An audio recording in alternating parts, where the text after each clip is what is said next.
minasyaitonirrajim. Bismillahirrahmanirrahim. Assalamualaikum warahmatullahi wabarakatuh. Suara jelas ya? Boleh dengar suara jelas? Alhamdulillah. Alhamdulillahirabbil alamin wassalatu wassalamu ala asyrafil mursalin wa ala alihi washabbihi ajmain. Qala rabbi shrah li sadri wa yassir li amri wahlul 'uqdatam min lisani yafqahu qawli. Amma ba'd. Terima kasih pada Tuan Nazir, Tuan Haji Ngasri, Pulure wong Jawa. Jangan ketemu dia yang orang Jawa, minta maaf tu intro ya. Kan majoriti Jawa orang sini. Tak ada kan ya. Jadi alhamdulillah, syukur kepada Allah Subhanahu wa taala pada pagi ini ya. Saya dapat bersama-sama dengan tuan-tuan puan ya. Tak lupa juga kepada rakan panel saya. Macamlah jauh sangat kan. Hari-hari panel kat rumah pun dah panel bersama. Dia dapat berjumpa pada pagi ini. Dan terima kasih juga kerana menjemput kami sebagai pemula bicara dalam program Ihya Ramadan ya. Program kita nak menghidupkan Ramadan, war-warkan Ramadan ini, kami dipilih yang pertama. Jadi memang Kak Fauziah minta pada hari Sabtu atau hari Ahad. Tapi rupanya bila dibuka tu banyak sangat pasal masuk. Saya kata siapa dululah ya untuk Sabtu Ahad. Kebetulan pun Sabtu Ahad cuma 2 dalam tempoh ni 2 minggu je selepas dibuka. Jadi saya kata kalau boleh nanti di mana saya kosong. Jadi itulah jadi pada hari ini. Baik tuan-tuan puan-puan, Allah Subhanahu wa taala. Bila kita nak membicarakan tentang tajuk, tandanya ini adalah Ramadan yang terakhir. Apa yang kita nak fikirkan, apa yang kita nak bincang-bincangkan ialah kita nak menghargai Ramadan ini sesuatu yang sangat bernilai, sangat berharga, dan kita nak menjadikan Ramadan kali ini the best Ramadan supaya apabila kita kembali menemui Allah Subhanahu wa taala, kita akan dapat manfaat yang sangat besar. Puan-puan mati Allah Subhanahu wa taala, biasakan kalau masuk bulan Syakban kita buat kenduri. Kenduri ngirim, orang Jawa kata kenduri ngirim. Kalau jangan sedih fahamlah kan ngirim tu apa. Maksud kita buat sedekah, kita buat majlis tahlil, kita ingat kepada waris-waris kita, saudara-saudara yang telah meninggalkan kita. Kita doakan keampunan untuk mereka, kita bacakan tahlil, kita menyiasat sebagai tanda kita sayang kepada mereka, dan kita cuba berusaha walaupun mereka sudah tiada di sini. Kita tak boleh nak bantu, tapi itulah usaha kita untuk membantu mereka agar mereka dirahmati Allah Subhanahu wa taala. Kan Nabi sebutkan iza mata ibnu adam inqata'a amaluhu illa min salas. Apabila manusia ini meninggal dunia, maka semua amalannya terputus kecuali 3 perkara. Yang pertama sedekah jariyah. Yang pertama adalah sedekah jariyah yang kita wakafkan, yang kita sumbangkan untuk amal-amal kebajikan. Yang keduanya adalah ilmin yuntafa'u bihi, ilmu yang dimanfaatkan. Alhamdulillah, saya tengok hari ini semua nak berkongsi ilmu. Yang tak jadi ustaz pun dia kata baru nak start. Yang jadi ustazah pun kadang lebih jadi ustazah dengan cara macam mana? Tengok dalam WhatsApp. Yang dikongsikan benda-benda yang baik. Sebab kita nak mendapatkan kelebihan ilmu yang kita kongsikan. Dengan asbab kita kongsikan ilmu yang benar, kita akan dapat manfaat walaupun kita telah meninggal dunia. Yang ketiganya ialah waladin salihin, yad'ulah, anak soleh yang sentiasa mendoakan ibu dan ayahnya. Itulah yang kita nak buat kenduri, kita nak bersedekah, kita nak baca doa untuk ibu ayah kita yang telah meninggalkan kita. Pun begitu tuan-tuan puan-puan mati Allah Subhanahu wa taala. Yang penting kita lah yang masih hidup. Apakah persiapan yang kita nak lakukan untuk kita menemui Allah Subhanahu wa taala? Kita semua akan balik ya. Itulah sinonimnya, peluang yang kita nak ambil hari ini dalam Ramadan yang akan kita tempuhi hanya beberapa hari lagi, pun belum tentu kita dapat bertemu dengan Ramadan kan. Sebab tu doa kita terus baca Allahumma balighna Ramadan. Nak baca Syakban dah lepas dah. Ni Syakban sikit lagi, Allahumma barik lana fi Syakban wa balighna Ramadan. Daripada Rajab kita baca Allahumma barik lana fi Rajab wa Sya'ban wa balighna. Ni dah hujung, tinggal Sya'ban berbari. kita tetap berdoa supaya Allah Subhanahu wa taala sampaikan kita di bulan Ramadan. Jadi ingatan ini saya tujukan untuk kami sendiri dan juga tuan-tuan puan agar kita sama-sama ambil peluang. So, tuan-tuan puan, ya, bulan Ramadan ini adalah suatu bulan yang sangat bernilai, sangat bermakna, sangat besar artinya. Kerana apa? Allah Subhanahu wa taala menyebutkan Al-Quran surah Al-Baqarah ayat 183, ya ayyuhalladzina amanu kutiba alaikumusyamu kama kutiba alal ladzina min qablikum la'allakum tattaqun. Ya, diwajibkan ke atas kamu berpuasa di bulan Ramadan sebagaimana diwajibkan kepada umat-umat yang terdahulu, mudah-mudahan kamu bertakwa kepada Allah Subhanahu wa taala. Artinya apabila kita dapat bertemu dengan bulan Ramadan, apa yang kita nak dapat, apa yang kita nak capai, kita nak dapat takwa. Dan takwa itulah yang menjadi indikator, ini bahasa Jawa lah kan, menjadi satu tanda aras orang yang paling baik adalah orang yang bertakwa. Inna akramakum indallahi atqakum. Sesungguhnya orang yang paling mulia di sisi Allah Subhanahu wa taala ialah orang yang bertakwa.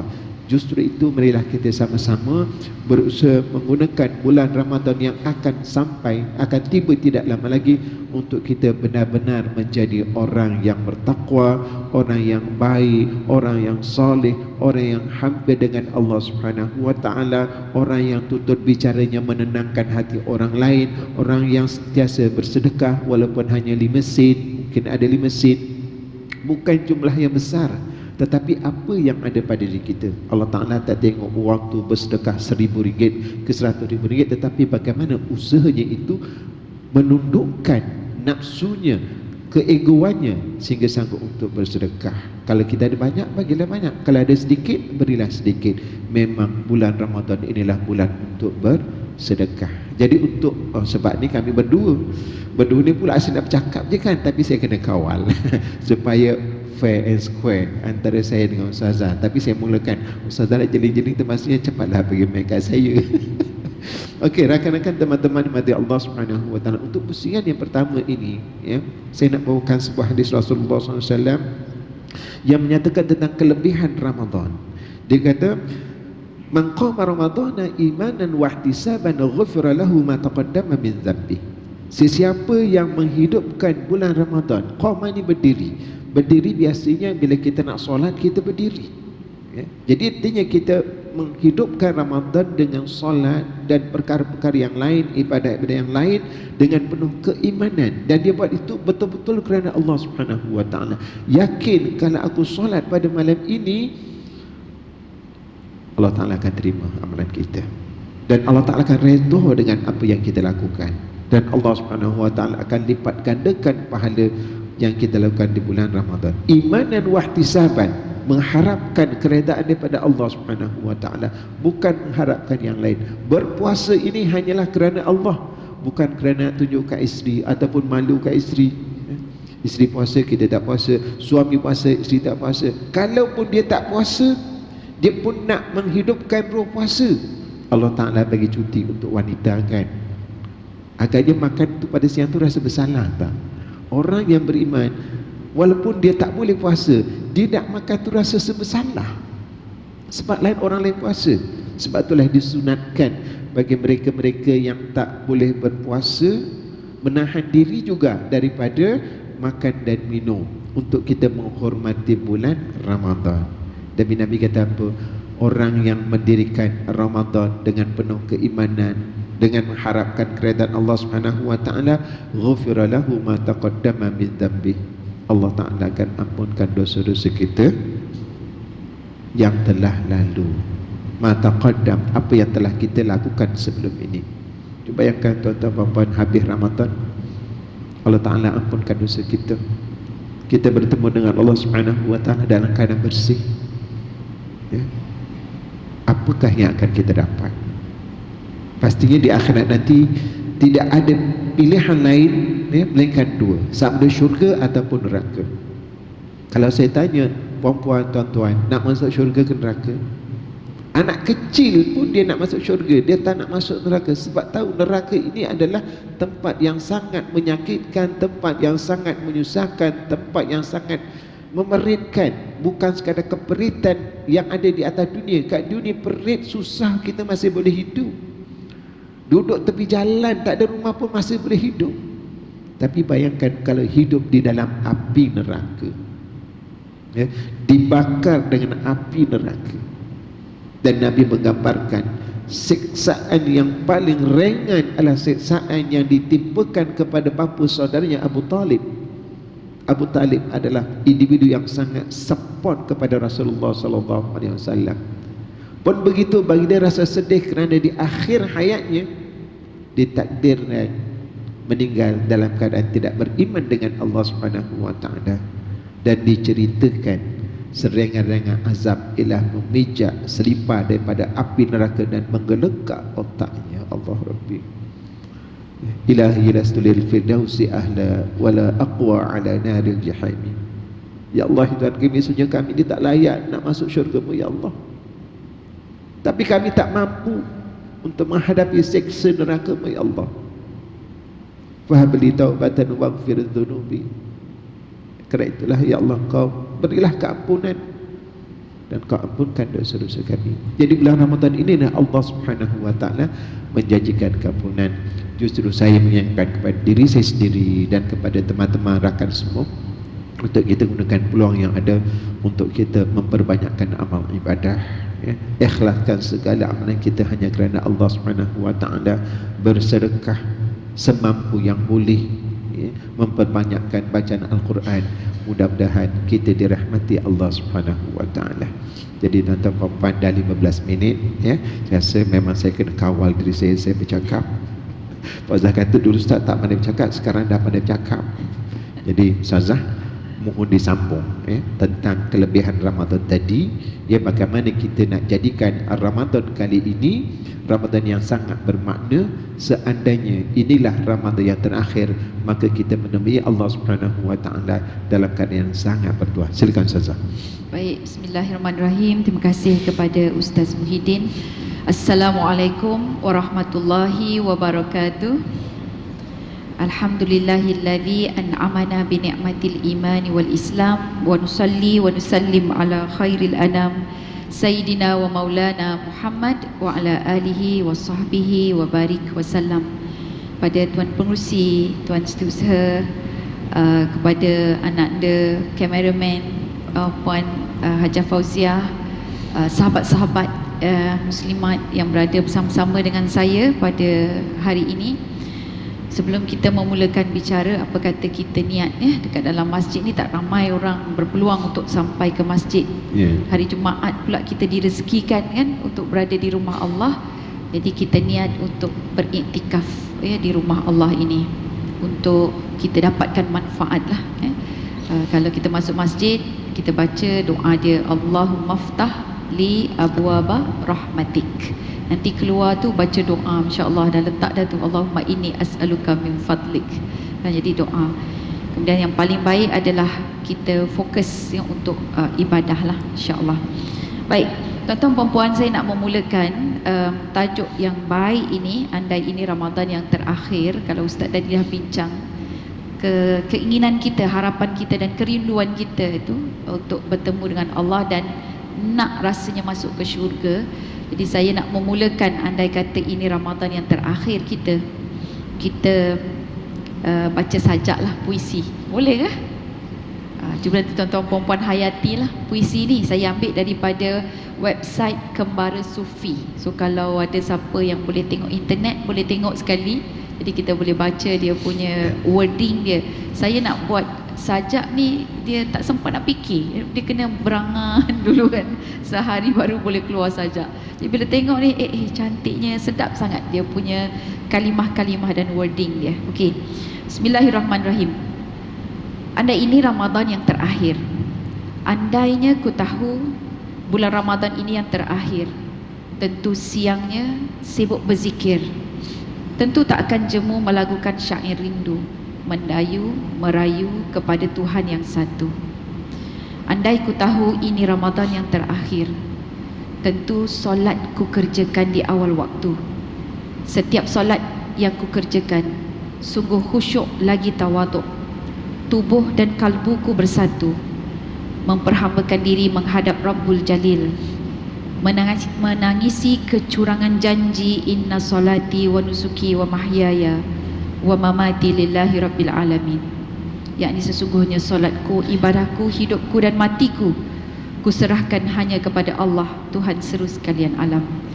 Andai ku tahu ini Ramadan yang terakhir, tidak akan ku sia-siakan walaupun sesaat yang berlalu. Setiap masa tak akan dibiarkan begitu saja. Di setiap kesempatan juga masa yang terluang, alunan Al-Quran bakal ku dendam, bakal ku syairkan. Andai ku tahu ini Ramadan terakhir, tentu malam ini aku sibukkan dengan bertarawih, berqiyamul lail, bertahajud, mengadu, merintih, meminta belas kasih. Sesungguhnya aku tidak layak untuk ke syurga-Mu ya Allah, tapi aku juga tidak sanggup untuk ke neraka-Mu. Andainya ku tahu ini Ramadan terakhir, tentu diriku tak akan melupakan insan-insan yang tersayang. Marilah kita meriahkan Ramadan yang kita buru, yang kita cari. Suatu malam idaman lebih baik dari 1000 bulan. Andai ku tahu ini Ramadan terakhir, tentu aku bakal menyediakan batin dan zahir, mempersiapkan diri rohani dan jasmani, menanti-nanti jemputan Israel di kiri dan di kanan, lorong-lorong redha Ar-Rahman. Duhai Ilahi, andai ini Ramadan terakhir buat kami, jadikanlah ia Ramadan yang paling bererti, paling berseri, menerangi kegelapan hati kami, menyeru ke jalan menuju redha serta kasih sayang-Mu ya Ilahi.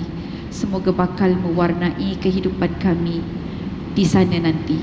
Namun teman, tak akan ada manusia yang tahu apakah Ramadan ini yang terakhir kali bagi dirinya. Yang mampu bagi seseorang hamba itu hanyalah berusaha bersedia meminta belasnya.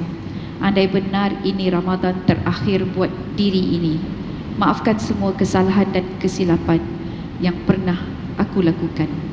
Marhaban ya Ramadan. Okay.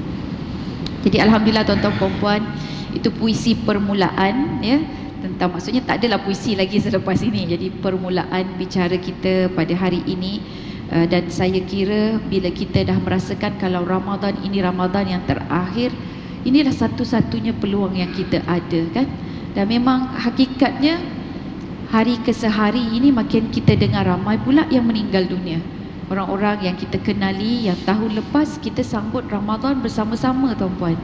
Kita buat video call, walaupun kita tak boleh nak sembahyang tarawih bersama tahun lepas kan, tapi kita berhubung dengan dia, kita bergelak ketawa, kita bergurau senda. Hari ini dah tak ada lagi dah. Dah tak ada lagi dah. Saya bulan ni saja kita dengar 2 orang sahabat yang tersayang, suami dia dah meninggal dunia dah. Sahabat sebaya dengan kita, satu lagi muda daripada saya. Jadi rasa sangat dekatlah, masya-Allah, dekat dengan panggilan Allah ya. Okey.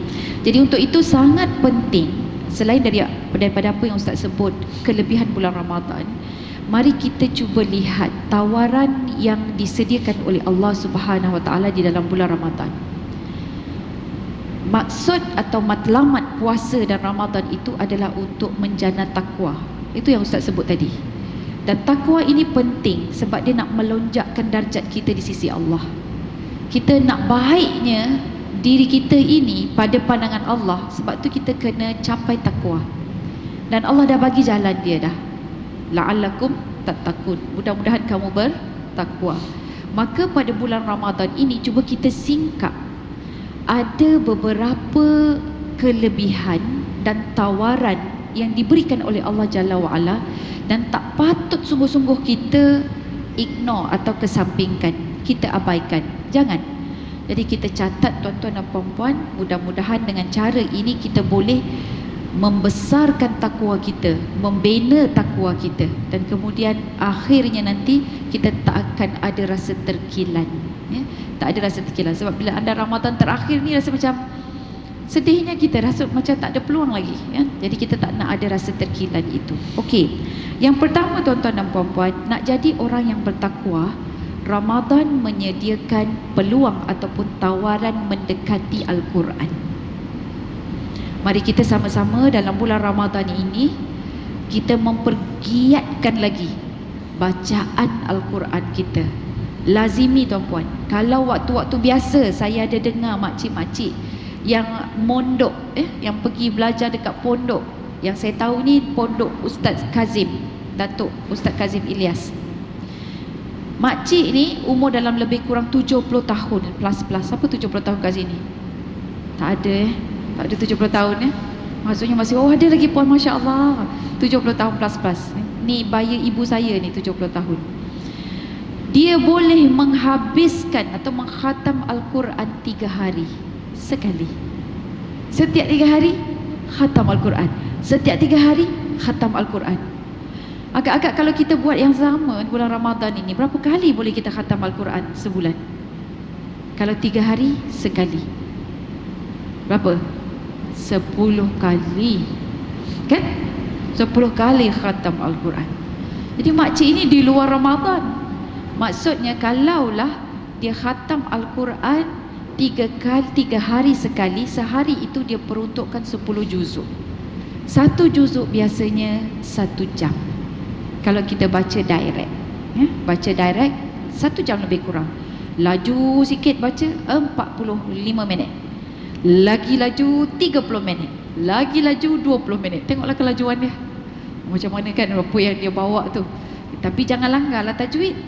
Langgar tajwid, tukar makna, tak sampailah, tak ada maksud lah kita nak baca Al-Quran Okey, jadi kita cuba desainkan jadual untuk kita membaca Al-Quran, mesrakan lidah kita ni, jinakkan hati kita dengan bacaan-bacaan Al-Quran tuan-puan. Jadi kita kena berazam. Malah Nabi Muhammad SAW juga waktu Ramadan dia akan bertadarus, itu lazimnya, dengan Jibril alaihi salam. Bertadarus sebulan sekali kan. Dalam bulan Ramadan tu, Ramadan sekali datang Jibril alaihi salam. So kita nak lebih-lebih tak apa, sebab kita tahu kita ni bukannya Nabi kan. Jadi sebab tu kita kena lebih banyak lagi baca. Dan Ramadan terakhir baginda Rasulullah sallallahu alaihi wasallam, Jibril turun dan mereka menghatamkan Al-Quran berapa kali? 2 kali. Maksudnya ditambah banyak lagi. Kalau sekali dia jadi multiple, double. Jadi kalau lah ini Ramadan terakhir kita memang kena multiplekanlah bacaan Al-Quran. Jadi waktu bulan Ramadan, dia punya hajat di hati bila mana-mana baca Al-Quran kan, kita tak rasa kekok. Betul tak?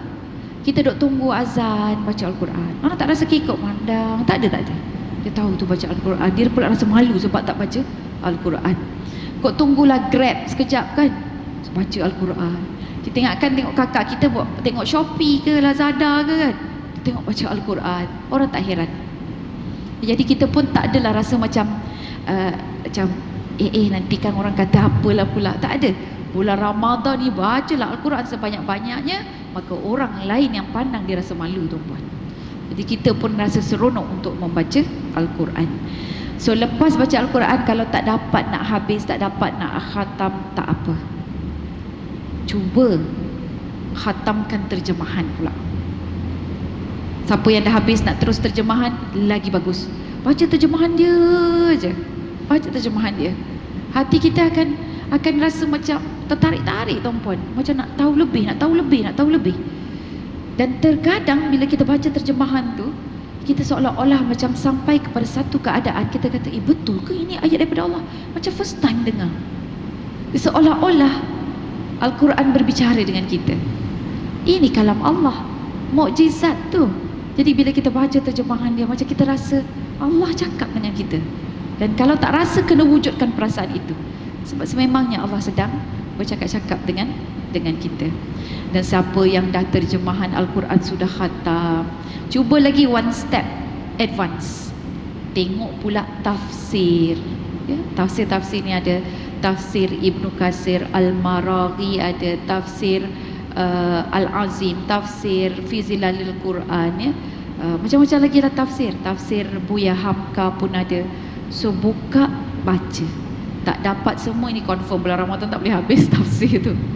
Kita ambil lah surah Al-Baqarah aja, atau target surah apa okey, dua surah yang disebut sebagai kita punya peguam adalah Al-Baqarah dengan Ali Imran.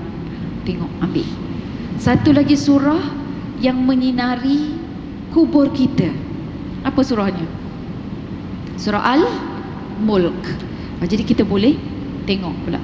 Kemudian jantung Al-Quran, surah apa? Surah Yasin. Ummul Quran, surah apa? Al-Fatihah. Jadi kita cuba tuan-puan ya.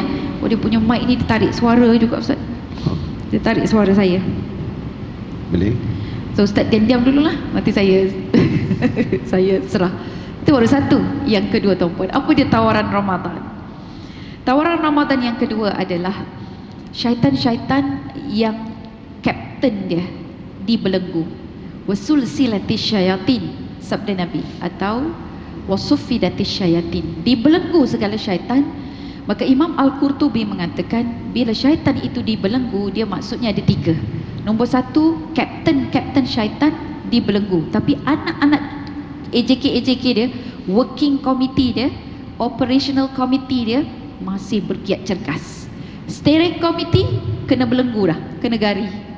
Okey, itu satu. Yang kedua, maksud dibelenggu syaitan itu adalah kerana pada bulan Ramadan dia punya gelombang kebaikan itu lebih banyak daripada gelombang nak buat jahat. Dan perasaan keinginan kita nak buat kebaikan itu lebih banyak. Maka dinamakan belenggu syaitan itu. Ketiga, kata Imam Al-Qurtubi, syaitan dia tak mampu menembusi. Maksudnya syaitan itu dalam keadaan dibelenggu ke tak dibelenggu, tapi maksud belenggu syaitan ini dia tak boleh menembusi. Siapa? Orang yang benar-benar khusyuk, tawaduk, dia ikhlas menunaikan ibadah puasa dan menjaga adab-adab puasa. Jadi syaitan tak boleh nak goda dia. Jadi itulah tiga maksud sulsilatis syayatin atau dibelenggu syaitan. Okey, itu tawaran yang kedua. Jadi kalau kita tak boleh nak buat juga kebaikan dalam bulan Ramadan, itulah wajah sebenar kita. Kita rasa macam kita dah boleh buat baik, tapi tak boleh buat baik juga. Jadi Allah bongkarkan siapa kita dalam bulan Ramadan. Jadi kalau bulan Ramadan ni kita malas saja, itulah kita. Bulan Ramadan ni tidur je kita, itu dia sebenarnya perangai kita yang sebenar. Ya? Okey, kita nak marah aja, itu sifat dia. Lepas tu nak cari gaduh aja, perangai dia macam itulah. Nak cakap mencarut dia je kan, itulah dia. Ya? Okey.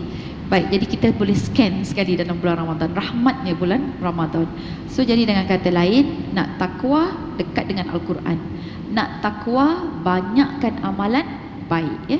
Kemudian yang ketiga, dalam bulan Ramadan Allah tawarkan cepu mas, di mana ibadah kita itu seolah-olah disamai dengan 1000 bulan. Puluhan tahun tu macam kita hidup 80 tahun lebih kurang begitulah tuan-puan.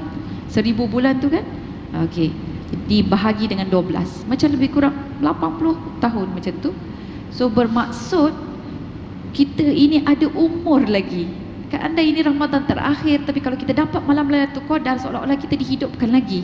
Boleh beribadah lagi setiap harinya, itu seolah-olah setiap harinya adalah hari Ramadan. Untungnya kita. Ni kita kalau hidup yang biasa ni, kena tunggu bulan Ramadan aja baru dapat dia punya ganjaran pahala dan sebagainya. Jadi itu pada bulan Ramadan, bulan-bulan lain tak. Tapi kalau dapat malam Lailatul Qadar, kita hidup 1000 bulan itu seolah-olah setiap harinya itu adalah Ramadan. Dan tak hairan bulan Ramadan apabila kita melakukan amalan tuan-tuan dan puan-puan, RM1 yang kita sedekah bulan Ramadan digandakan ibarat RM10. RM1 tu yang warna biru tu, masuk bulan Ramadan dia jadi macam warna merah, RM10. Kalau macam tu sikit je lah ustazah kita sedekah, terpulang lah. Nak sedikit ke banyak ke tu tengok akaun akhirat kita macam mana kan. Dan sehingga ke tahap 10 kali ganda ke 700 kali ganda. Maksudnya kita sedekah RM1 aja, tapi bulan Ramadan dia bertukar 7 keping warna ungu, RM. Jadi itu gandaan yang Allah beri. Puasa kita pula Allah tak sebut, sebab ganjarannya Allah surprisekan, Allah sembunyikan. Ibarat kita akan jumpa nanti di akhirat, tahu nanti dekat akhirat. Allah kata wa ana ajzi bihi, aku je yang layak untuk menentukan berapa multiple ataupun gandaan untuk puasa dia. Masya Allah. Ya, okey. So jadi itu adalah tawaran ganjaran gandaan dalam bulan Ramadan. Jadi kita nak takwa, kita tahu hidup umur kita ni pun tak tahulah berapa dah lamanya, kalau ikut purata 60 70-an, betul kan? Jadi dalam bulan Ramadan ini kita persiapkan untuk mendapat malam Lailatul Qadar dan juga amalan-amalan yang berganda. Yang terakhir sekali, tawaran pada bulan Ramadan adalah setiap doa kita yang khusyuk Allah akan mustajab dan makbulkan. Siapa yang kita nak? Kita nak syurga Allah, nak redha Allah kan? Minta ni setiap hari, jangan pernah gagal minta. Dan alang-alang minta lagi syurga yang paling best. Ya Allah, kurniakan aku syurga Firdaus, syurga yang paling tinggi ya Allah, syurga yang paling grade, yang paling hebat ya Allah. Minta yang itu.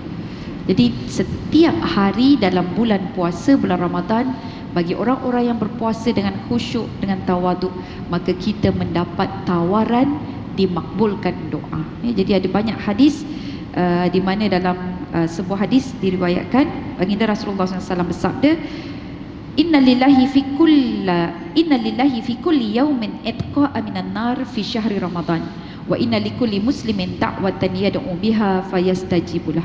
Sesungguhnya Allah membebaskan beberapa orang daripada api neraka dalam bulan Ramadan. Jadi kita harap kita lah tu. Dan setiap Muslim apabila dia memanjatkan doa pada bulan Ramadan, maka pasti dimakbulkan. Jadi ada waktu-waktu makbul doa, tuan-puan. Nombor satu, sepanjang hari kita berpuasa. Yang kedua, di saat kita berbuka atau menunggu nak berbuka. Dan yang ketiga adalah di saat berbuka puasa. Jadi wallahu alam. So sekarang ni kita nak pulangkan kembali kepada Ustaz Muhyiddin. Andainya Ustaz memang benar-benar tahun ini adalah Ramadan kita yang terakhir, tak ada siapa yang boleh memastikan dan menjanjikan Ustaz bahawa kita ini boleh sampai ke Ramadan akan datang, ataupun kita tak tahu bila kiamat akan tiba, kan? Mungkin kita ni panjang umur, tapi Allah lenyapkan, Allah tarik Ramadan, nikmat Ramadan daripada dunia ini, maka berlakulah hari kiamat. Jadi pada pandangan Ustaz, kan, apa agaknya kenangan ataupun wasiat untuk keluarga dan anak-anak sekiranya ini adalah Ramadan yang terakhir? Baik, terima kasih Ustazah dah passing button kat saya kan. Jadi tuan-tuan puan-puan, Ustazah dah terangkan kepada kita secara detail satu persatu call to action apa yang perlu kita dah buat di bulan Ramadan. Sekiranya kita mengharapkan bahawa Ramadan kali ini adalah Ramadan yang terakhir untuk kita dan kita tak jumpa lagi lah dengan Ramadan, ya. Baik teman-teman, rakan-rakan dimati Allah Subhanahu wa taala, untuk kita nak dapat melaksanakan apa yang Ustazah sarankan satu persatu, kita kena tengok balik diri kita ni macam mana, ya. Keadaan kita ni macam mana. Boleh tak kita nak melaksanakan ataupun kita nak praktikkan tips-tips ataupun saranan-saranan yang Ustazah sebutkan daripada kata memperbanyakkan bacaan Al-Quran, memperbanyakkan doa dan zikir, kemudian qiyamul lail dan macam-macam lagi. Jadi tuan-tuan puan-puan, kita cuba muhasabah diri kita, ya. Hasibu anfusakum qabla an tuhasabu, ya. Hisablah diri kamu, hitunglah diri kamu sebelum kamu dihitung oleh Allah Subhanahu wa taala. Jadi kita cek balik, mudah-mudahan kita boleh perbaiki. Berkaitan dengan puasa nanti, ya, Imam Ghazali membahagikan, mengkategorikan, ya, puasa ini kepada 3 golongan, ya. Yang pertama yang dinamakan saumul am, puasa orang biasa. Macam kita ni orang biasa-biasa lah kan, bukan orang kayangan. Kita biasa bukan dengan orang kayangan, orang biasa, marhai dan sebagainya, ya. Imam Ghazali menyatakan level yang pertama ialah saumul am, ya. Yang kedua ialah saumul khas, iaitu puasa orang yang special, orang yang khusus. Dan yang ketiga ialah shaumul khususul khusus. Puasa orang yang special lagilah special. Orang yang VIP tambah lagi dengan VVIP. Jadi cuba kita tengok 3 kategori puasa yang diterangkan oleh Imam Ghazali untuk kita cuba lihat pada diri kita. Kita tak usahlah hukum orang lain. Kau ni memang kau biasa macam itulah lah kau. Kau tengok orang tu, dia tu memang puasa VVIP. Yang ni dia tengah-tengah aja. Siapa tahu kita boleh nilai ke? Yang nilai Allah Subhanahu wa taala. Ustazah tu tadi tentang puasa, wa an ajzi bihi, akulah yang memberikan ganjaran kepada orang yang berpuasa. Sebab kita tak boleh nak nilai atau secara zahirnya puasa tu bagaimana. Dan betul lah, memang kita tak tahu. Kadang zahirnya nampak macam tak baik, tetapi hatinya siapa tahu. Kadang nampaknya memang zahirnya memang Allah, Masya Allah, Tabarakallah, kita sebut macam itu, macam malaikat, memang sikapnya pada malaikat, tapi hati dan realiti siapa tahu? Allah Ta'ala saja yang tahu. Justru itu kita bila tahu sesuatu hukum, tolong jangan kita menghukum orang. Jadikanlah ia sebagai hukuman untuk diri kita sendiri, dan kita boleh ubah. Kalau kita hukum orang lain, orang tak boleh ubah. Kalau dia tak nak ubah, macam itu juga. Kita kau ni ahli neraka ke macam tu apa dia ku kisah. Dia kata apa lagi? Dia ada gerah, kubur masing-masing. Jangan jaga sibuk kata orang lain. Jadi bila kita tentang hukum, kita lihat dan kita kembalikan kepada diri kita. Puasa yang pertama yang dikatakan sebagai shaumul am ialah orang yang puasanya itu hanya sekadar menahan diri daripada makan dan minum. Puasa yang hanya sekadar menahan diri daripada makan dan minum sahaja. Itu yang dikatakan sebagai shaumul am. Nabi pernah menyebutkan tentang keadaan puasa am ini, kam min shaimin laisa lahu min siyamihi illa al-ju' wal 'atash. Berapa ramai orang yang berpuasa, dia tidak dapat daripada apa yang dilakukan daripada ibadah puasanya melainkan lapar dan dahaga. Puasa juga, tapi mengumpat boleh tahan. Puasa juga, tetapi dalam puasa itu macam-macam dicerita, betul ke tak betul. Yang penting sampai dia want to be the first yang sampaikan kepada orang lain tanpa tabayun. Puasa juga, tapi mengadu domba nombor 1. Semua nak nombor 1. Yang tak baiklah. Jadi itulah puasa yang dianya hanya sekadar menahan daripada lapar dan dahaga, tapi tak dapat apa-apa di sisi Allah Subhanahu wa taala. Jadi yang pertama ini saya yakin bukan orang-orang di Masjid UK Perdana. Sebab orang UK ni terkenal dengan high class. Bukan high class segi material, tetapi segi hatinya memang orang yang baik. Hatinya orang yang sentiasa memberikan bantuan keutamaan kepada orang lain. Hatinya sentiasa ingat kepada Rasulullah SAW. Hatinya sentiasa ingat kepada Allah Subhanahu wa taala. Sebagaimana kalau kita lihat, kalau orang pada UK kita tahu hebat, kalau segi sikap dia hebat, tapi Islam itu lebih hebat, dan apa yang dibawa oleh Allah Subhanahu wa taala itu lebih hebat. Bukan orang UK Perdana, orang luar lah, orang Uganda ke tempat lain. Dan yang kedua ialah puasa shaumul khas. Puasa orang yang khusus ini, di mana puasa itu bukan sekadar menahan diri pada lapar dan dahaga, tetapi menahan hatinya, dirinya daripada melakukan dosa dan maksiat dan segala perkara yang sia-sia. Dua perkara buat. Yang puasa menahan diri pada makan dan minum, dan perkara yang dilarang, perkara yang boleh membatalkan, mengurangkan pahala puasa, dia tak buat. Dia ada konsep amal ma'ruf nahi mungkar lah. Yang baik dibuat, yang tak baik dia tinggalkan. Itu adalah puasa khas. Jadi baik. Baik, itulah puasa ini sebagai as-siyamu junnah. Puasa itu sebagai perisai kerana dia boleh mendinding kita, menahan diri kita daripada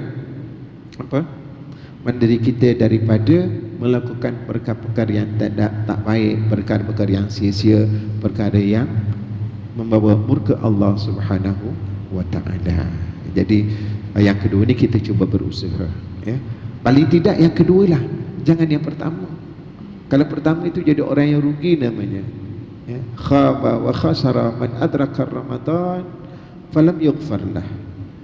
Rugi dan celakalah orang yang bertemu dengan Ramadan tetapi dia tidak mendapat keampunan daripada Allah Subhanahu wa taala. Ini kita tak mahu.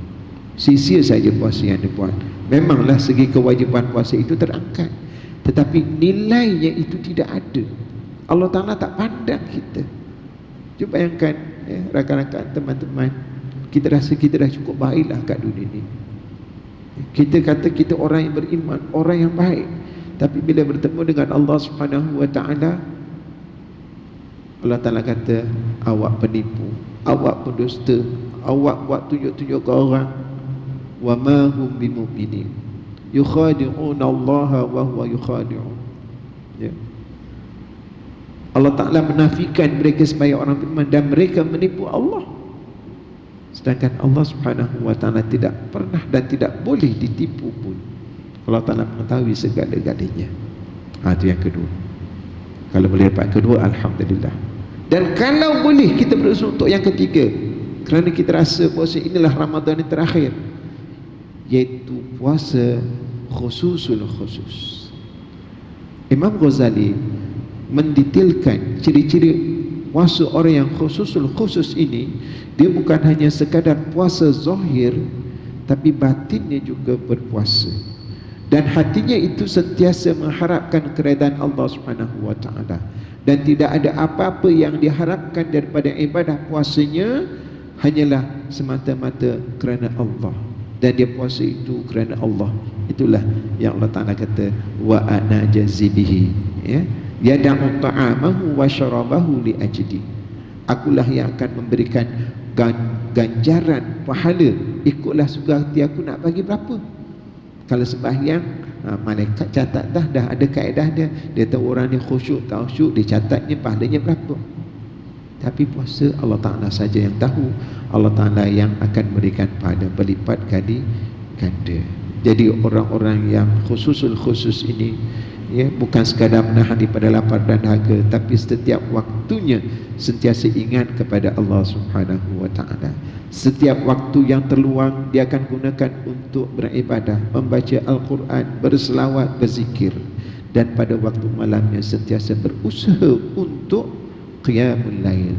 Dan lebih-lebih lagi di akhir Ramadan, 10 Ramadan yang terakhir, maka mereka akan beriktikaf, ya, untuk mengejar apa dia, iaitu suatu anugerah Allah Subhanahu wa taala yang sangat hebat, yang dinamakan sebagai malam Lailatul Qadar. Ya. Lailatul Qadar ini suatu malam yang disebutkan dalam Al-Quran, ya, khairum min alfi syahr, lebih baik daripada 1000 bulan. Tuan-tuan, puan-puan, rakan-rakan, teman-teman mati Allah Subhanahu wa taala, cuba bayangkan, ya, kalaulah kita beribadah pada malam tersebut pahalanya sampai sama dengan 1000 bulan. Berapa lamakah tempoh 1000 bulan? Kalau bulan tu nampak banyak sangat, cuba kira tahun. Tahun tu lebih kurang 83 tahun lebih. Ada siapa-siapa yang usianya 83 tahun di sini? Tak ramai, ya. 83 ya. Jadi memang ramai tak yang boleh mencecah umur 83 tahun. Kalau 83 tahun biasanya dah susah nak buat apa-apa, kan, ya? Belum tolak lagi umur kita yang muda-muda dulu. Masa muda-muda dulu tolak umur laki balik, kan. 15 tahun. Lepas tu yang umur happy go lucky, muda tak tahu apa yang dia buat, dapat hidayah umur 30 tahun. Mungkin dapat hidayah umur 40 tahun. Berapa lama sangatlah yang kita gunakan untuk beribadah. Jadi itulah anugerah yang Allah Subhanahu wa taala berikan kepada kita bila kita dapat bertemu dengan malam Lailatul Qadar, insya-Allah, ya. Allah Subhanahu wa taala akan menjadikan kita sebagai insan yang sangat beruntung. Beruntunglah di bulan Ramadan. Jadi telah rakan-rakan, teman-teman, mari kita muhasabah diri kita. Bila kita nak di bulan puasa nanti, di manakah target yang kita nak letak? Saya meletakkan kita daripada puasa orang biasa ataupun puasa orang yang special, Shaumul khas, ataupun nak puasa VVIP, terletak kepada diri kita sendiri. Kita yang berusaha dan kita yang menentukan. Semoga Allah Subhanahu wa taala memudahkan urusan kita untuk kita berada di level yang ketiga. Puasa kita bukan sekadar menahan diri daripada makan dan minum, tetapi kita dapat meninggalkan segala perkara-perkara yang boleh membatalkan pada puasa, meninggalkan perkara-perkara maksiat, dan hati kita juga berpuasa sentiasa ingat kepada Allah Subhanahu wa taala dan mengharapkan keredaan daripadanya. Jadi itulah tuan-tuan dan puan, sambungan daripada apa yang Ustazah terangkan, bagaimana kita nak aplikasikan tip-tip yang Ustazah sebutkan untuk kita amalkan bersama. Justru itu pastinya kita nak, kalau boleh kita nak baik bersama, bukan kita seorang, tetapi kita nak semua ahli keluarga kita sama-sama menghidupkan bulan Ramadan. Jadi untuk seterusnya, ini bidang Ustazah lah, berkaitan kekeluargaan, penting bagaimana kita nak membawa pasangan kita. Kadang ni kan kita okey tapi pasangan kita tak okey, KO pula. Kadang anak-anak kita okey, kita pula tak okey. Jadi bagaimana kita dalam kesempatan bulan Ramadan yang akan datang ini, kita boleh bawa anak-anak kita bersama untuk sama-sama mendapatkan keuntungan, orang kata anugerah yang Allah Subhanahu wa taala berikan kepada kita. Silakan. Okey, terima kasih Ustaz. Ustaz dah tunjukkan dia punya orang kata tu destinasi dia. Kalau kita nak pergi tu, dia ada ways dia, kan ada destination dia tu kan. Saya sebenarnya soalan tu dia pergi terserah balik soalan tu pada saya. Okeylah. Tapi kita tahu dah destinasi dia adalah kita nak mencapai puasa yang khawasul khusus Ustaz, kita nak capai yang itu. Dan masya-Allah sangat-sangat rasa mencabar juga kan. Kita nak capai yang itu agak kalau kita tak kenal diri kita tu payah tu. Tapi tuan-tuan puan-puan macam inilah, kita ada 24 jam. Sehari ada 24 jam. Agaknya macam mana kita plan supaya seluruh ahli keluarga kita juga terikut dalam bi'ah atau persekitaran yang telah kita persiapkan. Dan masing-masing sekali lagi tidak akan rasa terkilan andainya ini Ramadan yang terakhir. Saya tertarik sebenarnya, saya terkenang bila saya sebut 24 jam Ramadan ni. Saya teringat di mana waktu saya jadi pensyarah lah, ada pelajar saya ni, saya sangat kecewa dengan dia sebab kita dah bagi note awal, kita dah bincang awal supaya dia akhir semester tu dia buat presentation. Tapi rupa-rupanya sampai ke sudah akhir semester tu dia tak buat presentation, bukan tak buat presentation lah, dia tak buat persiapan. Jadi bila panggil grup dia untuk bentang tuan-puan, sebab presentation bukannya lama, 7 minit je. Jadi bila panggil grup dia tu untuk buat presentation, apa dia jawab? We are not ready lah madam, can we postpone? Selama je dia cakap postpone, kita ni ada masa kita kan, 2 jam memang kita peruntukkan untuk presentation. So saya kata no way, sebab kita dah bincang and you agree sampai waktu untuk presentation you kena present by hook or by crook. So maksudnya you sedia ke you tak sedia ke, once nama you naik you kena bentang. So saya kata you nak dapat 20 markah atau you hilang 20 markah, ugut. Pensyarah dia ada autoriti macam tu kan, mengugut je lah. Okay, nak hilang markah atau nak dapat markah? Nak dapat markah madam. Sebab saya sebenarnya nak bagi dia lesson, jangan menangguh-nangguh. Itu tangguh presentation masih ada harapan lagi. Kalau tangguh ibadah, tangguh nyawa, tangguh hidup, macam mana kan? So dia pun pergi, dia buatlah ke depan. Tapi tungtang-tungtang, time tu lah nak bincang, time tu lah nak delegate lah, time tu lah nak cari. Memanglah tuan-puan, 2 jam masa saya memang hanya untuk entertain dia je. So grup-grup lain tak dapat nak bentang. Tapi memang sengaja saya nak bagi lesson pada pelajar itu dan juga supaya pelajar-pelajar lain nampak. Dan kemudiannya keluar daripada kelas tu saya memang agak sedih. Mood kita tu swing lah agaknya. Masuk ke kelas satu lagi. Satu hari kadang kita ada 5 kelas, ada 4 kelas, ada 3 kelas mengajar. Dia masuk kelas yang ni tengok, macam budak-budak macam bersedia je nampak gaya. Macam tu lah nampak gayanya kan. Sebab masuk tu ada yang pakaian seragam, ada yang dah ada kertas-kertas kad-kad untuk presentation kan. Lepas tu saya pun ambil nombor, keluarlah nombor 9, saya sebut nombor 9. Terus berdiri, bangun budak-budaknya. Saya pun tengah melayan perasaan lah masa tu kan, letaklah simpan, letak beg apa semua. Seorang wakil dia terus ke depan, madam are you ready? Hai, terbalik dengan kelas tadi. Yang tadi tu apa? Madam we are not ready. Yang ini, madam, are you ready? Saya pun rasa macam, wow, yes, I'm ready. Lepas tu dia pun terus keluar satu kumpulan tu, keluar daripada kelas, masuk balik. Dah lah pakai baju sama, seragam. Masuk balik, dia punya ukuran tinggi rendah pula, dia adjust. Yang depan pendek, yang tengah tinggi, kemudian akhir pun rendah. Jadi macam 3 segi gitu. Duduk dekat depan, buat apa? Choral speaking. Wah, maksudnya dia mengarang lah tu nak buat choral speaking. Tajuk Islamization tuan-puan. Bukannya senang tau Islamization tu. Tajuk dia, dia buat choral speaking. Lepas tu dah habis gitu, kalang kabut keluar balik tak lama tu, tak sampai beberapa saat masuk balik pakai kad yang ada macam kad manila kad tu dengan tali. Rupanya tulis itu watak-watak dia. Buat apa? Buat short drama pula. Buat short drama tu tintang, dah habis dah short drama, keluar balik. Lepas tu masuk semula, ikut lagi yang rendah, tinggi, rendah. Lepas tu apa? Nasyid. 3 presentation, tuan-tuan puan. Saya bagi tempoh 7 minit. Cuba agak tuan-puan, para muslimat yang dikasihi, berapa minit agaknya dia spend untuk 3 presentation? Tekalah sebut nombor. Berapa minit? 10? 7? 5 minit. 5 minit. Mata saya kata, Masya Allah. Saya pegang dia punya ketua tu.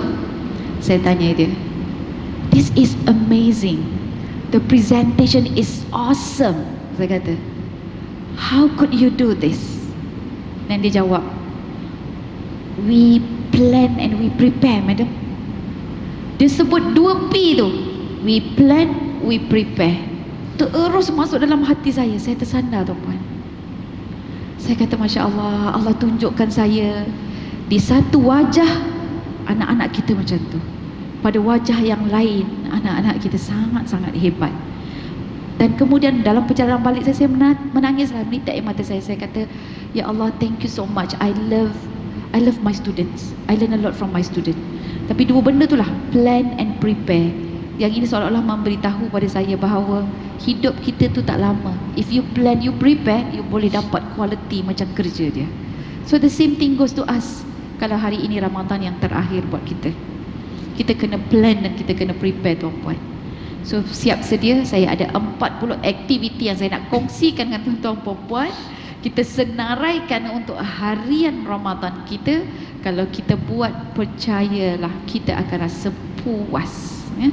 Dan semua 40 aktiviti ini adalah aktiviti-aktiviti yang berdasarkan daripada nas-nas dan sunnah-sunnah Nabi dan hadis, serta beberapa dalil yang dilakukan oleh Nabi Muhammad SAW dan juga para sahabat, ya.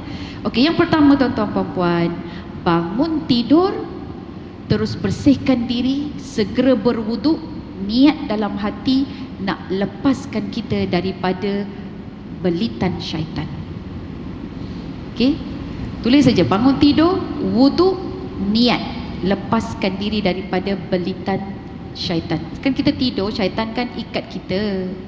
Dia ikat 3 tempat tuan-puan, 3 ikatan kan. Bila kita berwuduk, dia akan, bila kita bangun, dia putus 1. Berwuduk, putus 1. Solat, putus lagi, ya. Okey, jadi itu pertama. Kemudian yang kedua, terus lepas habis wuduk, tunaikan solat tahajud walaupun 2 rakaat. Kemudian tutup dengan solat witir seandainya masa kita tarawih tak solat witir, ya. Tahajud dan witir, itu nombor 2. Nombor 3, habis sahaja solat, pastikan ada doa. Sebab doa pada waktu itu adalah waktu sahur.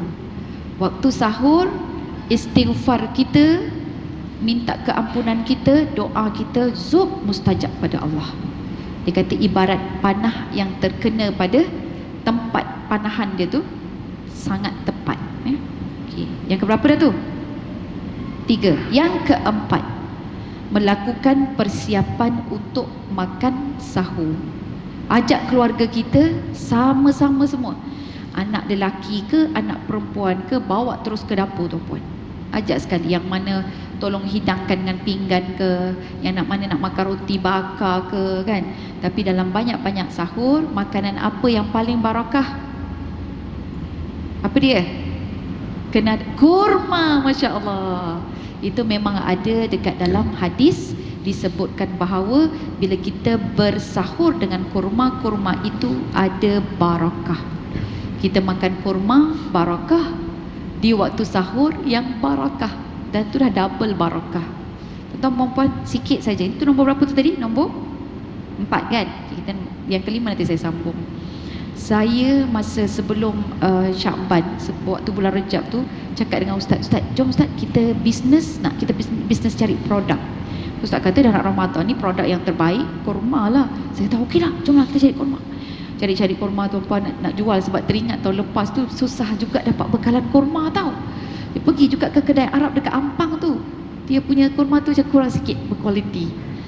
Sebab kita kan pergi umrah, jadi pernah nampak yang baik-baik. Jadi bila dah kat ni banyak pula songilnya. Dia bila tengok pembekal-pembekal rasa macam tak nak lah jual. Sebab kita pun rasa macam makan pun kurang, jadi takkan kita nak jual kot. Saya kata macam takkan nak kita nak jual macam ini Ustaz. Cakap dengan Ustaz, Ustaz kata dah inilah kot pilihan yang ada, dia kata. Lepas tu saya terus cakap dengan Ustaz, saya kata Masya Allah, langkah baiknya saya teringin sangat jual kurma yang dituai daripada ladang di tanah suci Madinah. Madinah lah, Mekah kan, mana ada tempat tanaman kan. Saya kata dekat Madinah, tempat Nabi. Oh tu cakap macam tu tu. Lepas tu cakap Ustaz, boleh tak kita kontak kawan kita yang pernah duduk dekat sana? Ustaz pun kontak tuan-tuan perempuan. Dia kata ada, saya sebenarnya sedang cari partner. Bekalan kurma saya terletak di ladang yang 5 km daripada Masjid Nabawi, bersebelahan dengan Jabal Uhud, tidak jauh daripada Bi'ru Usman. Saya kata Masya Allah, peluangnya subhanallah. Keluar terus air mata saya kata memanglah bila kita berazam, kita sembang dengan Allah, kita kata ya Allah, aku nak sangat jual sesuatu yang barakah, yang terbaik daripada Allah. Nak macam tu kan, daripada Rasulullah punya Allah kirimkan. Tuan-tuan perempuan, alhamdulillah saya dapat peluang tu. Dan saya dapat peluang tu, saya bawa kurma tu, ada dekat luar, kurma ajwa. Sebab dia ada 4 jenis kurma daripada tanah yang sama. Tapi yang saya sempat bawa adalah kurma ajwa, the best kurma in the world lah, yang didoakan oleh baginda Rasulullah SAW. So ajwa ini dia bagus, dia bukan sahaja kandungan dia, tetapi yang lebih-lebih bagusnya adalah dia punya doa daripada Rasulullah SAW. So kalau nak dapatkan nanti boleh selepas ni, insyaAllah jangan berebut-rebut, jaga SOP. Okay. Baik, next yang kelima, waktu makan sahur itu akan berakhir nanti bila kita faham waktu sahur itu dia ada dia punya waktu imsak. Tapi imsak itu bukan bermakna kita tak boleh makan dah. Jadi nombor 5 kita tahu, kita kena tahu checkpoint dia waktu imsak, tapi still masih boleh makan lagi ya. Jadi awasi waktu imsak, nombor 5. Just awas saja, waspada waktu imsak. Okay, nombor 6, kemudian kita buat apa? Kita dengar azan. Bila dengar azan subuh, maka lakukan 5 perkara ini. Nombor 1, respon balik apa yang Bilal ucapkan. Okay? Yang kedua, lepas habis azan, cepat-cepat baca selawat. Selawat yang paling Nabi suka, selawat Ibrahimiyah. Yang ketiga, terus baca doa lepas azan. Allahumma rabba hazihi da'wati tammah wa salatil qa'imah, okey, sampai akhir dia. Lepas tu sambut dengan nombor 4, syahadah.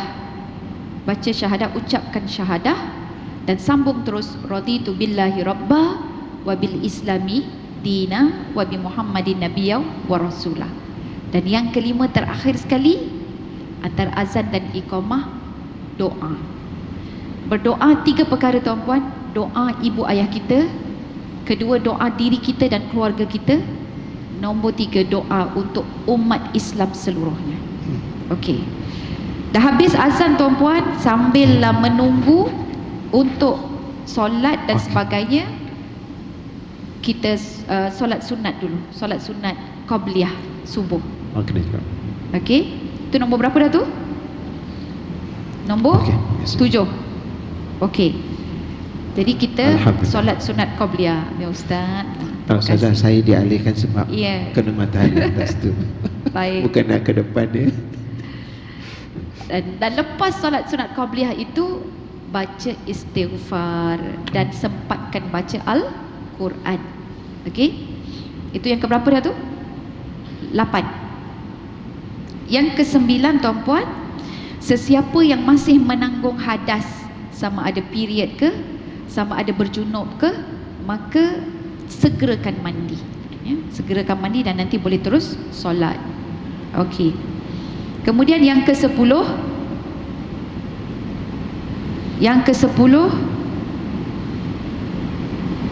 okey, yang ke-10, terus berazam menahan diri kita untuk menjaga kualiti puasa kita. Tahan diri daripada perkara-perkara yang membatalkan puasa kita. Yang ke-11, laksanakan solat subuh berjemaah. Yang ke-12, lepas habis solat subuh berjemaah itu, baca Al-Quran dan duduk diam-diam. Bagi siapa yang tak sibuk lah, ya, bagi yang siapa dah bersara ke apa ke tu kan, elok duduk diam-diam situ sambil baca Al-Quran. Yang ke berapa? 13 ya. Yang ke-13, tunggu sampai waktu syuruk matahari naik, solat sunat isyraq. Tapi syarat dia jangan kita keluar daripada tempat kita solat itu. Okey.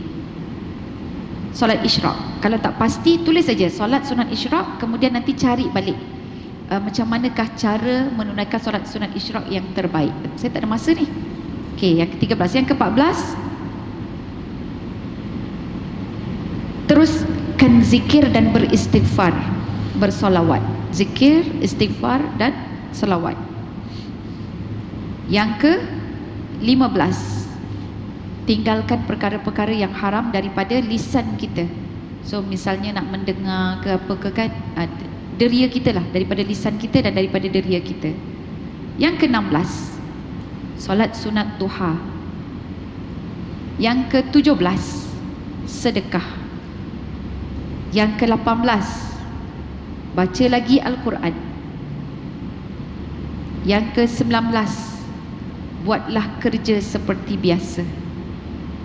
Mana yang bercucuk tanam tu, mana yang nak mengemas, mana yang nak basuh kain kan, buat kerja seperti mana biasa. Yang ke-20, sebelum zuhur qailullah.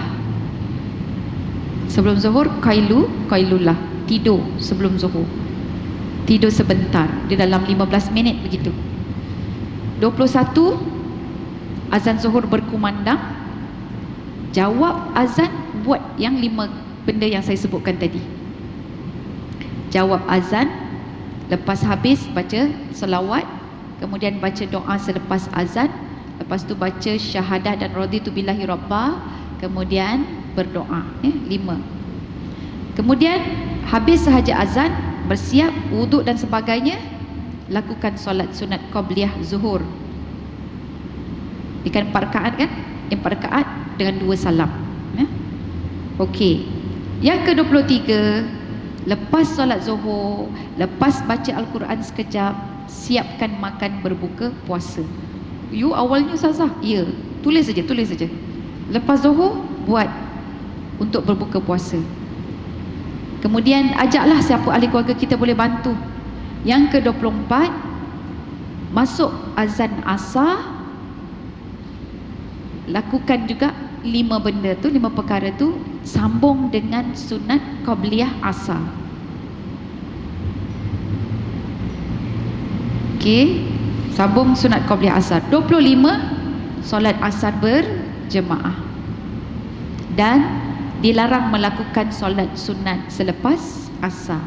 Itu 25.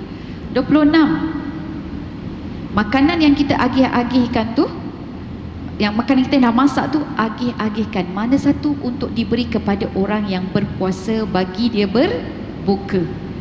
ya. Jadi di sini kita meletakkan azam untuk memberi makan orang yang berpuasa iftar, ya, berbuka puasa. 26. Kemudian kita agih-agihkanlah siapa yang nak bagi. Sebab tu kena masak lepas zuhur. Kalau masak lepas asar takut tak sempat. 27. Jadi dah lepas asar tu tadi kita dah bagi-bagi agih, balik ke rumah buat majlis ta'lim atau tazkirah bersama dengan keluarga. Ya. Buat tazkirah sikit. Atau kita nak baca buku pun boleh. Yang ke-28, buat dalam 15 minit. Kemudian buka pula buku doa kita, sibukkan diri baca doa. Sebab dia nak menjelang berbuka dah. Kemudian yang ke-29, jaga adab-adab berbuka dan adab-adab makan. Apa dia adab berbuka dan adab makan? Nombor 1, segerakan berbuka puasa. Nombor 2, berbuka dengan rutab dulu, kurma segar. Kalau tak ada tamar, kalau tak ada tamar, air putih je lah dulu. Dan kemudian sebelum berbuka bacalah doa, ya, bismillah. Kemudian sewaktu tengah mengunyah kurma rutab atau minum air, terus doa, sebab waktu itu juga waktu mustajab untuk berdoa. Minum air dengan 3 nafas sebagaimana minum air zam-zam, ya.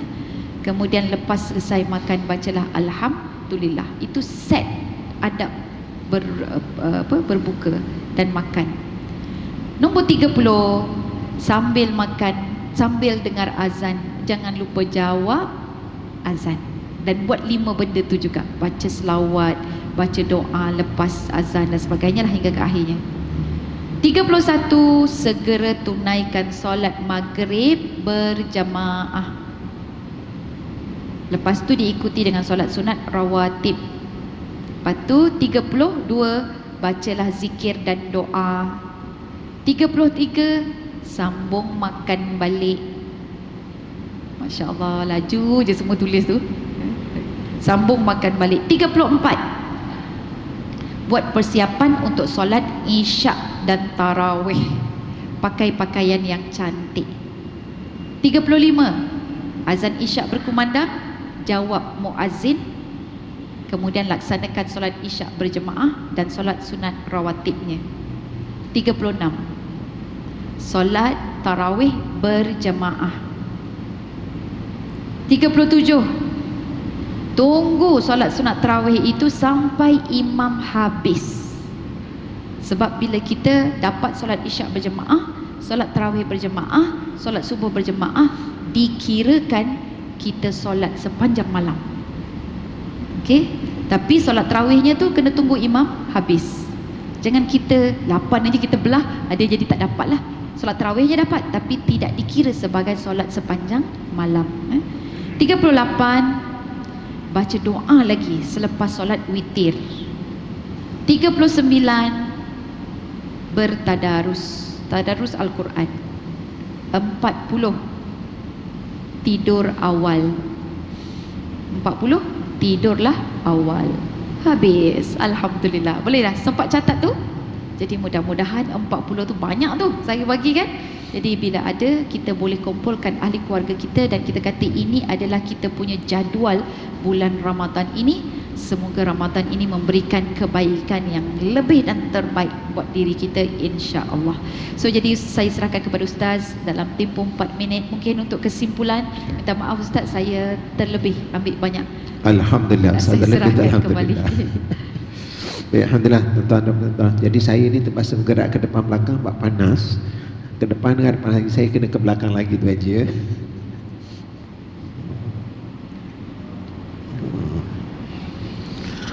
Sekarang dah okey dah. Tadi matahari dah bergerak. Oh, Ustazah pula kena. Kesian Ustazah. Jangan saja kena matahari, nanti cahaya susah nanti. Baik, alhamdulillah. Tuan-tuan puan-puan mati Allah Subhanahu wa taala, betapa Ustazah memberikan, ya, diary seorang diary seorang yang berpuasa.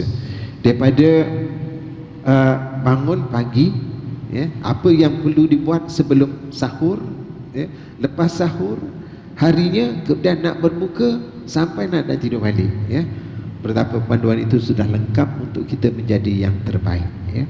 Namun apa yang penting tuan-tuan dan puan Allah Subhanahu wa taala, dalam kita berusaha untuk menjadi hamba Allah yang benar-benar baik, yang benar-benar hebat, yang benar-benar dikatakan sebagai abid, orang yang abdikan diri kepada Allah Subhanahu wa taala, perlu bermula dengan yang pertama sekali adalah azam, ya.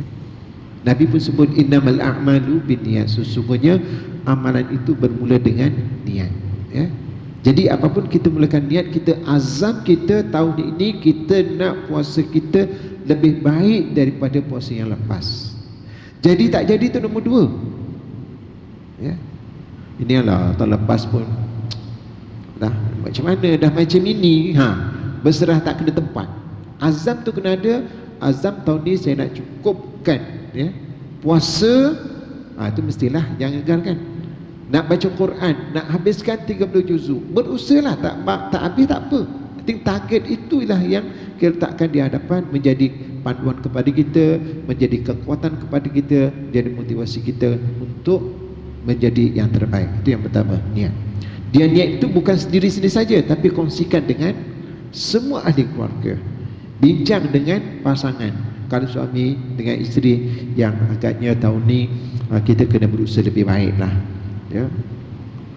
Lepas tu kalau yang lain-lain tu kita kemudiankanlah, sebab tahun lepas pun tak rayakan. Jadi yang langsir dah beli tu tak dirayakan lagi, kita rayakan tahun ni, kan. Sofa tahun lepas tak raya, kita rayakan tahun ni.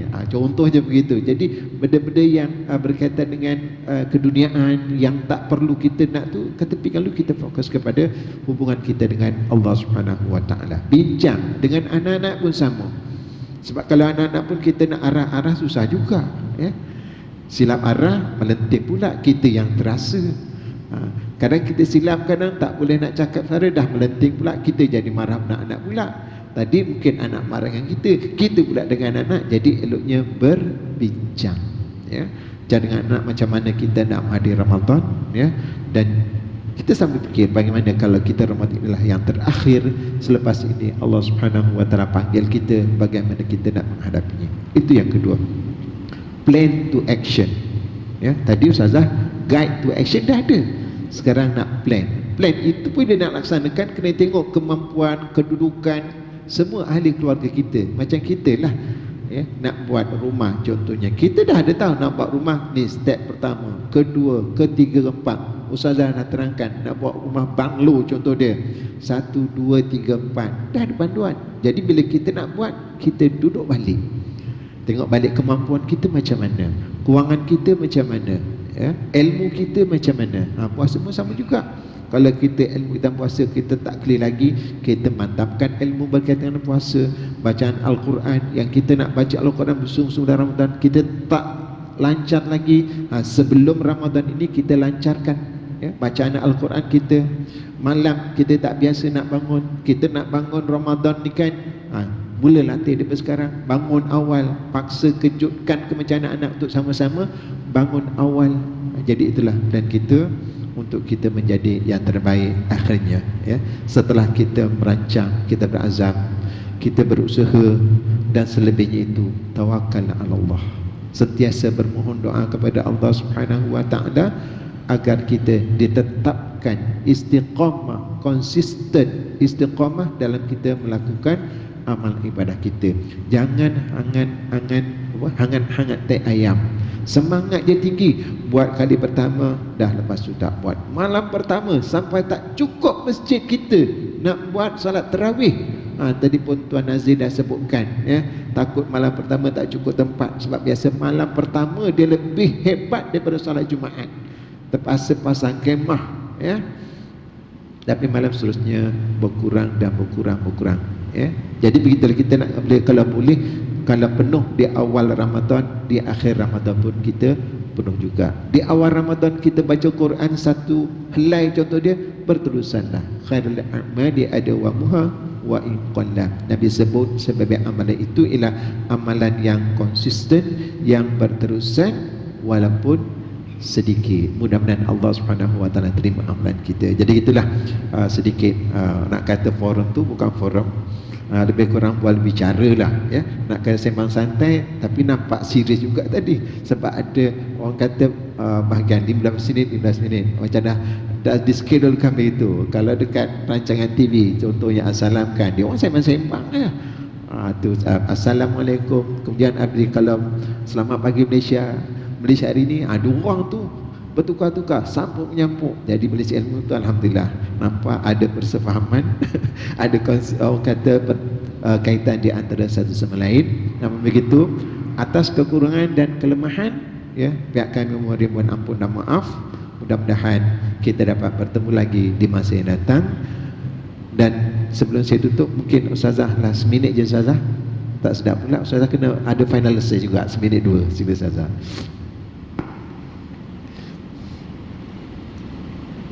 Baik tuan-tuan perempuan, jadi sedikitlah untuk penutup. Kita tak sah rasanya nak masuk bulan puasa ini kalau kita tak lengkapkan diri kita ini dengan 3 perkara. Pertama, ilmu, sebagaimana Ustaz sebut tadi. Maka ibadah ini dia tidak akan sah kalau tidak ada ilmu lah. Kan memang ilmu bila amalin kasyajari bila samarin. Ilmu ni kalau dah ada ilmu tapi tak diamalkan, dia macam pokok yang tak ada buah. Jadi tebang aje lah, tak boleh pakai kan. Okey, tapi untuk ibadah ini, sekiranya kita melakukan ibadah tanpa ada ilmu, dia akan membawa padah. Sebab dia ilmu itu akan kena reject. Orang berpuasa waktu siang, dia pun puasa waktu malam, contohnya kan. Jadi memang kena reject lah, tak sah. Baik, yang kedua adalah pada sisa-sisa masa yang kita ada sebelum masuk Ramadan, saya sarankan apa kata kita banyakkan taubat. Jadi bila masuk sahaja Ramadan, hati kita itu sudah ada penyucian ataupun pembersihan. Kalau haiwan, dunia haiwan, dia orang pun berpuasa, dia panggil hibernate. Dan tujuan mereka hibernate itu adalah untuk transform. Jadi maksudnya transform tu dia akan berubah ke arah yang baik. Jadi kita pun berpuasa ni kita nak transform. Okey, dan kalau agama-agama lain dia orang pun berpuasa tuan-puan. Dan biasa bila orang Hindu cakap, saya puasa hari ni. Orang Buddha dia cakap dengan kita, saya puasa hari ni. Kita akan terus nampak dalam kepala kita ni, kita pandang dia, dia nak dekatkan diri dia dengan Tuhan dia. Betul tak? Jadi untuk penyucian hati dia. Maka kita buat benda yang sama, kita taubat. Itu untuk diri kita dengan Allah Subhanahu Wa Taala. Dan yang akhir sekali adalah berdoa daripada sekarang, Rabbi yassir wala tu'assir, Rabbi tamim bil khair. Minta Allah mudahkan seluruh amal ibadah kita, khususnya dalam bulan Ramadan nanti. Dan bila masuk Ramadan pula, setiap hari doa, taqabbal minna ya karim, taqabbal minna ya karim. Doa supaya Allah sentiasa pula terima amalan-amalan kita. Jadi itu saja, wallahu a'lam. Saya serahkan kembali kepada Ustaz. Terima kasih Ustazah. Dan sebelum saya serahkan kepada Tuan Haji Ngasri, saya maklumkan saya ada membawa kurma ajwa. Jadi ada jualan di luar sana. Harga dia setengah kilo RM50. Dia sambil menyumbang untuk tabung akademik keluarga fitrah. Jadi itulah yang kurma ajwa ini kita bawa terus daripada ladang Arif Taibah daripada Madinah. Wallahualam. Terima kasih banyak. Yang benar itu daripada Allah Subhanahu Wa Taala, salah silap pada keman saya sendiri. Aqulu qouli hadza wa astaghfirullahalazim li wa lakum wa billahi taufiq wa hidayah. Assalamualaikum warahmatullahi wabarakatuh. Dan kembali kepada Tuan Azim.